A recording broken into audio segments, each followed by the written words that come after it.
आज की दिल्ली की विस्तृत खबरों में स्वागत है। नमस्कार। नई दिल्ली नगरपालिका परिषद एनडीएमसी के उपाध्यक्ष कुलजीत सिंह चहल ने रविवार को खान मार्केट का निरीक्षण किया। चहल ने प्रधानमंत्री नरेंद्र मोदी की विकसित भारत पहल के तहत ये निरीक्षण किया, जिसका उद्देश्य शहरी स्थानों का आधुनिकीकरण करना और सार्वजनिक सुविधाएं बढ़ाना है। नई दिल्ली भारत भर के 7 छात्र नेतृत्व वाले संगठनों ने 24 मार्च को इंडिया अलायंस स्टूडेंट ऑर्गेनाइजेशन के बैनर तले दिल्ली के जंतर मंतर पर विरोध प्रदर्शन की घोषणा की है।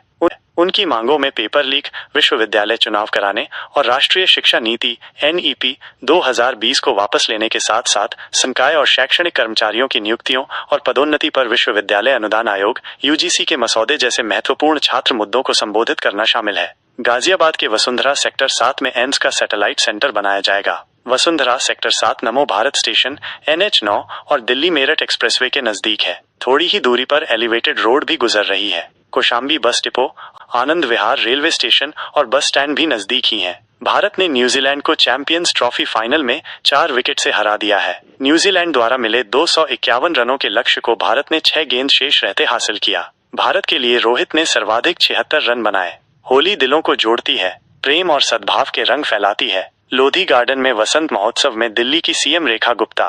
गुस्साए प्रदर्शनकारियों ने 32 वर्षीय स्कूटी सवार की हत्या के लिए जिम्मेदार लोगों की गिरफ्तारी की मांग करते हुए पूर्वी दिल्ली में गाजीपुर राष्ट्रीय राजमार्ग को जाम कर दिया। पूर्वी दिल्ली के गाजीपुर में सोमवार सुबह तनाव फैल गया जब गाजीपुर सब्जी मंडी के पास 32 वर्षीय एक व्यक्ति की गोली मारकर हत्या कर दी गई। रोहित चावड़ा नामक पीड़ित अपनी स्कूटी चला रहा था, तभी बलेनो कार में सवार अज्ञात हमलावरों ने उस पर गोलियां चलाईं और मौके से फरार हो गए। इस घटना के कारण गुस्साए प्रदर्शनकारियों ने सड़क जाम कर दिया। गाजीपुर राष्ट्रीय राजमार्ग जिम्मेदार लोगों की तत्काल गिरफ्तारी की मांग की। सर्वोच्च न्यायालय ने स्पष्ट किया कि जब किसी व्यक्ति को यौन अपराधों से बच्चों का संरक्षण अधिनियम 2012 पॉक्सो अधिनियम और IPC के बलात्कार प्रावधानों दोनों के तहत अपराध के लिए दोषी ठहराया जाता है, तो पॉक्सो अधिनियम की धारा 42 पॉक्सो अधिनियम या भारतीय दंड संहिता IPC के तहत निर्धारित उच्च सजा लागू करने का आदेश देती है। शिकागो से दिल्ली जा रहे एयर इंडिया के विमान में सवार यात्रियों को 10 घंटे की यात्रा करनी पड़ी। दिल्ली एयर इंडिया की उड़ान को तकनीकी खराबी के कारण वापस लौटना पड़ा। 10 घंटे हवा में रहने के बाद एयर इंडिया का एक विमान शौचालय में रुकावट के कारण शिकागो वापस लौट आया।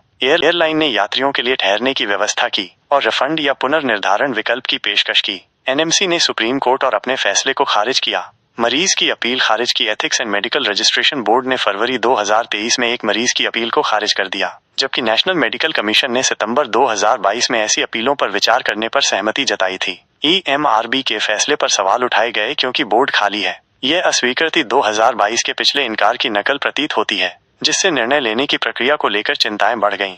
व्यापारियों का प्रतिनिधित्व करने वाली एक औद्योगिक संस्था confederation of all India traders CAIT को उम्मीद है कि होली के त्योहार से जुड़ा कारोबार 60,000 करोड़ रुपए को पार कर जाएगा, जो पिछली होली के मुकाबले 20% ज्यादा है। CAIT के अनुसार अकेले राष्ट्रीय राजधानी में ही कारोबार 8,000 करोड़ रुपए से ज्यादा होने का अनुमान है। दिल्ली विश्वविद्यालय के लिए ये समय के विरुद्ध दौड़ है, क्योंकि वो under graduate curriculum framework 2022 UGCF 2022 के तहत चौथे वर्ष की तैयारी कर रहा है। ये पहली बार है जब छात्र राष्ट्रीय शिक्षा नीति 2020 के तहत 4 वर्षीय स्नातक पाठ्यक्रम में भाग लेंगे। DU 4 वर्षीय स्नातक कार्यक्रम लागू करेगा। 4 वर्षीय स्नातक कार्यक्रम या FYUP पहली बार 2013 में शुरू किया गया था और शिक्षकों और छात्रों के व्यापक विरोध के बाद 1 साल बाद इसे खत्म कर दिया गया था।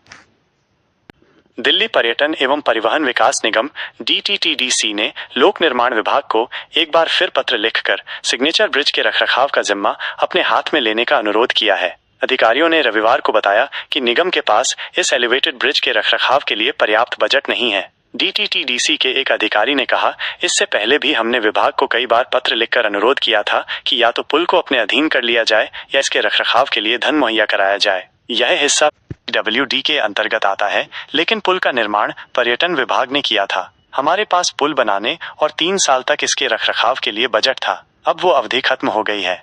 Gurugram metro rail limited GMRL ने मिलेनियम सिटी सेंटर से सेक्टर 9 तक गुरुग्राम मेट्रो के पहले चरण के निर्माण के लिए निविदाएं जारी की हैं, अधिकारियों ने रविवार को बताया। परियोजना की अनुमानित लागत 1,286 करोड़ रुपए होगी और अनुबंध के लिए बोलियां 22 अप्रैल को खोली जाएंगी।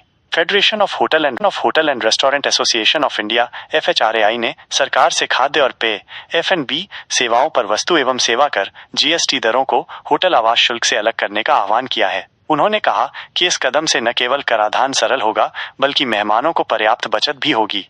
वित्त मंत्रालय की अधिसूचना के अनुसार भारत ने घरेलू उद्योग को सस्ते आयात से बचाने के लिए चीन और जापान से आयातित जल उपचार में इस्तेमाल होने वाले एक रसायन पर 5 साल के लिए $986 प्रति टन तक का डंपिंग रोधी शुल्क लगाया है।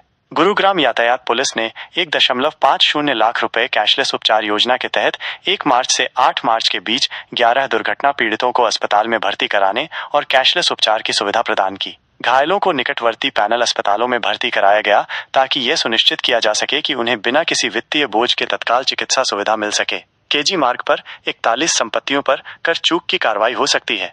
एनडीएमसी के एक वरिष्ठ अधिकारी ने नाम न बताने की शर्त पर बताया, इन संपत्तियों के कब्जेदारों को बकाया राशि का भुगतान न करने के संबंध में कई नोटिस जारी किए गए हैं। उन्हें जवाब देने के लिए 1 महीने का समय भी दिया गया था, लेकिन दूसरी तरफ से कोई जवाब नहीं आया। हम सोमवार को एनडीएमसी अधिनियम की धारा 101 के तहत उन्हें कुर्क करने की योजना बना रहे हैं। गुड़गांव सेक्टर 104 में ज़ारा आवास की 5वीं मंजिल की बालकनी से रविवार दोपहर प्लास्टर का एक टुकड़ा गिर गया, जिससे एक बड़ा हादसा होने से बाल बच गया। मलबा नीचे खड़ी स्कॉर्पियो पर गिरा और नुकसान पहुंचा। निवासियों ने बताया कि उस समय आसपास कोई नहीं था, जिससे कोई हताहत होने से बच गया। गुड़गांव उद्योग विहार, पालम विहार और दिल्ली के बीच महत्वपूर्ण संपर्क मार्ग पुरानी दिल्ली गुड़गांव रोड पर पैदल चलने वालों के लिए आवागमन कठिन हो गया है। सड़क के किनारे मलबा जमा है, रेहड़ी पटरी वालों ने अतिक्रमण कर रखा है तथा कई नालियां खुली हैं, जिससे पैदल चलने वालों को व्यस्त सड़क पर आने के लिए मजबूर होना पड़ता है, जिससे उनकी जान जोखिम में पड़ती है और यातायात जाम की स्थिति और भी बदतर हो जाती है। गुड़गांव हरियाणा मानवाधिकार आयोग HHRC ने पिछले 3 महीनों में 815 शिकायतें दर्ज की, जिनमें सबसे अधिक संख्या NCR शहरों से आई। गुरुग्राम राष्ट्रीय बाल अधिकार संरक्षण आयोग NCPCR ने प्ले स्कूलों के लिए नए नियम पेश किए हैं, जिसमें एक शिक्षक और एक केयरटेकर के अलावा किसी भी कक्षा में अधिकतम 20 बच्चों की अनुमति देने का अनिवार्य नियम शामिल है। 11 मार्च 2025 को दिल्ली में मौसम धुंध वाला रहेगा, जिसमें अधिकतम तापमान 32 डिग्री सेल्सियस 89 डिग्री फ़ारेनहाइट और न्यूनतम तापमान 19 डिग्री सेल्सियस 66 डिग्री फ़ारेनहाइट रहने का अनुमान है। इसके अलावा दिल्ली में वायु गुणवत्ता बहुत अस्वास्थ्यकर श्रेणी में है, जिससे संवेदनशील समूहों के लिए स्वास्थ्य पर प्रभाव पड़ सकता है। कृपया बाहर जाने से बचें और अपने स्वास्थ्य का ध्यान रखें। आप सबको फिर मिलेंगे। आप सबको नमस्कार।